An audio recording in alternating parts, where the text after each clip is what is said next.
Right, today we're here talking to Martyn Brown from Team17, the makers of such amazing games as Worms and Alien Breed. Martyn, what are you drinking? Coke at the moment, mate. Do you want It'll have to be a little one. Oh, come on. I've got to go to school. Ice? Yeah, a little bit of ice, please. Just be steady with that, Joe. Alright. So, Martyn, If we're getting a reputation. have you always wanted to work in the games industry? How did it all start for you? I guess like a lot of kids in the 70s, grew up with Atari VCSs and got bewitched a little bit by it all, and just kind of fell into it. Really, it wasn't a case of planning. I don't think kids in the teens really sort of plan what they're going to do unless they're extremely bright. Which I wasn't. So, what sort of games were you playing as a team? Well, I didn't much choice there. There was obviously all the arcade stuff, all the stuff on the early VCS, and I think just the fact that things glowed in the dark and moved on the TV were exciting for somebody who came from Ossett. Ossett is in West Yorkshire, Yes, for anybody that's who's the one. unaware of the video You'll games be episode. famous one day. So, what sort of games are you playing at the moment? Well, the game I've probably enjoyed most recently is probably Mass Effect 2. Don't get too much chance to play games of that scale, really, given that you're talking about 25, 30 hours and me finding that time. So I tend to play a lot of small, casual games, stuff on Facebook. I'll pick up stuff on Live Arcade and PSN because they're very pick up and play. But not so much the bigger games. I think that's becoming less and less. I think it's probably because I'm a bit older, maybe running a business and a family kind of gets in that way. So, where did you think creative inspiration from video games come from? Do you lie in the bar thinking about them? Do you?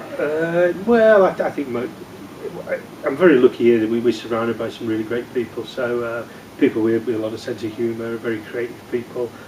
We kind of knock ideas around really, and things come from there. We've got a lot of artists working for us, a lot of designers, a lot of programs. Everybody's got really good ideas. Somebody's got really poor ideas, and it's a case of mixing all that up really and seeing what comes out at the end of the day.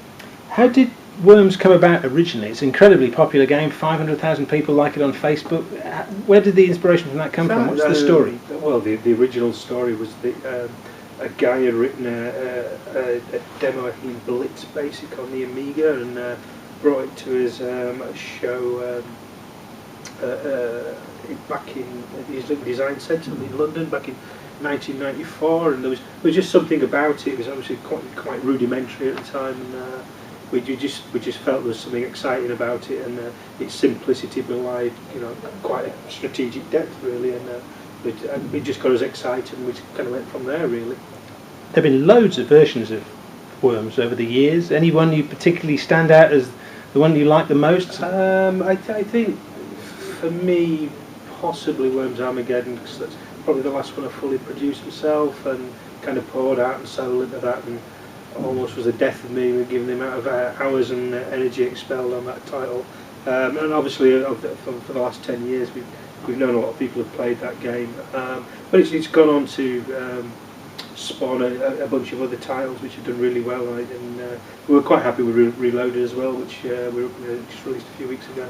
That's on PC. Yeah. On PC on Steam. You've had a pretty exceptional career in video games. You met a lot of people. Any particular interesting people that you met, or interesting stories? I've seen you at GDC in the bar. Yeah, well, I have to be very careful, obviously, about who I implicate in those stories. Yeah, obviously I know a bunch of people. Very lucky to know quite a lot of very, very good people. Anybody think you can single out as been a particular influence on you, or you're particularly impressed with? I don't know about influence. I mean, everybody's an influence in some way, shape, or form. Really, I think it's hard to point at one. I'm very lucky enough to know so many people. I mean, you take lunatic friends like Brian Reynolds. I mean, who knows Brian Reynolds knows what kind of character he is, and I think Brian's fairly. Well, I wouldn't say.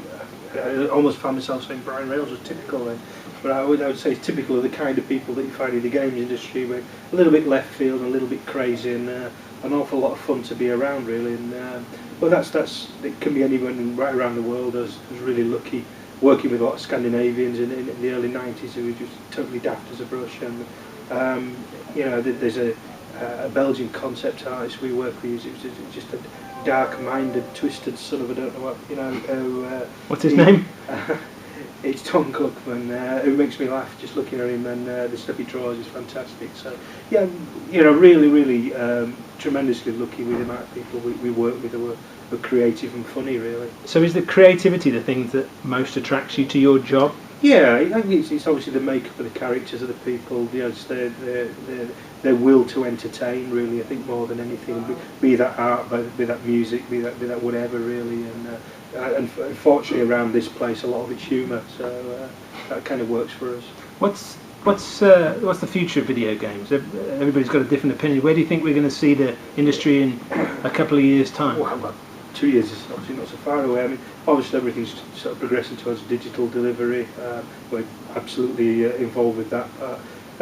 Obviously, the sort of social connectivity of games even started with Xbox Live, and then everybody being connected and comparing scores, and people getting closer as a global unit anyway. And I think games kind of just span that. And I think it's certainly going to go there, and certainly away from packaged goods and short session play and just picking up things and being entertained on demand, really, which is kind of like the way sort of TV and films have gone that way as well.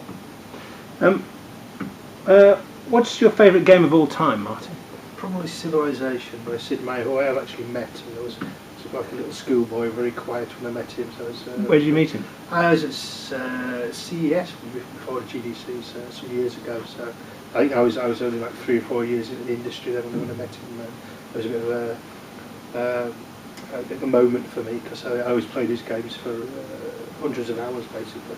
So when you're not knocking back single malt at work and working out how to exploit the... I've not touched it yet. Well, I can see that. You're hiding it behind the coat. What do you like to do outside of work, Martyn? For my sins, I tend to go and watch Leeds United, which Leeds United. I must have done something really wrong the last 7 years, because it's been quite a struggle. Obviously, I'd like to spend a lot of time with friends. Obviously, got a family, so the usual stuff, really. I mean, obviously, some of that's playing games and watching TV. Do you find TV an inspiration for games? Not at all. It's I don't know, it's probably 500 or 600 channels of crap, I would imagine. So I just really watch the comedy stuff, really. Are there any particular developers that you like to keep your eye on, like that you think are up and coming, that you think are interesting? You're a kind of elder statesman of the games industry. You're in an interesting position. I'm always looking at the indies. Throughout the last couple of decades, I mean, we started working with a lot of independent developers in the early 90s, so kind of get my eye on people like Housemarque and the Playdead guys are just in Limbo. So, it's lovely to watch these guys come on and go, and we saw a lot of Joe Danger from an early time, so it's nice to see Sean a couple of years before that got released and things like that. And it's always interesting to plot the path of these guys and see how they progress and see how their ideas and make it through fruition, really, and the struggles they face along the way. Do you think that's the best part of your job, encouraging new talent?